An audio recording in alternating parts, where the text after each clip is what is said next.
La vigile matinale provient de l'œuvre de Saïli Gualdado, Méditation quotidienne au féminin. La méditation de ce matin, aujourd'hui 7 septembre 2025, est tirée de Matthieu 6, verset 10. Que ton règne vienne, que ta volonté soit faite sur la terre comme au ciel. Que ta volonté soit faite, page 258. Supposons qu'un jour, je me lève tôt pour aller au marché acheter du poisson pour le déjeuner. Je suis enthousiaste parce que j'ai l'intention de préparer avec amour une délicieuse papillote de poisson pour mon mari. J'achète les ingrédients avec l'argent qu'il m'a laissé et, une fois rentré, je prépare la papillote avec soin et à mon goût. Elle me semble gastronomique. J'ai vraiment fait beaucoup d'efforts pour préparer ce plat. Quand mon mari rentre du travail, je lui sers son assiette en lui disant combien j'ai travaillé dur pour lui. Il y a juste un problème. Mon mari n'aime pas des papillotes de poisson. Serait-il juste que je veuille qu'il mange ma préparation alors que je sais qu'il n'aime pas ce plat? Nous faisons parfois quelque chose de semblable avec nos actes de service à Dieu. Nous nous efforçons parfois d'accomplir des actes semblables à ceux de Caïn qui ne correspondent pas exactement à ce que Dieu a demandé ou à la manière dont il l'a demandé.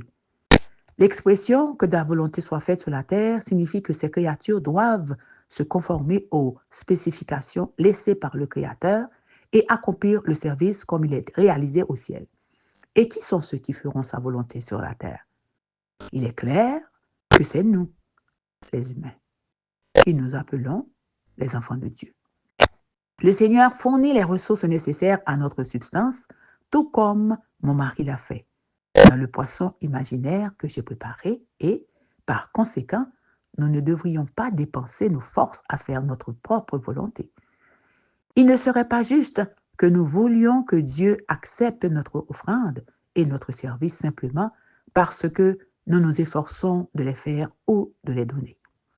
Il est indéniable qu'en tant qu'être humain, nous avons des défauts et des imperfections, mais cela ne devrait jamais être une raison pour vouloir faire les choses à notre manière.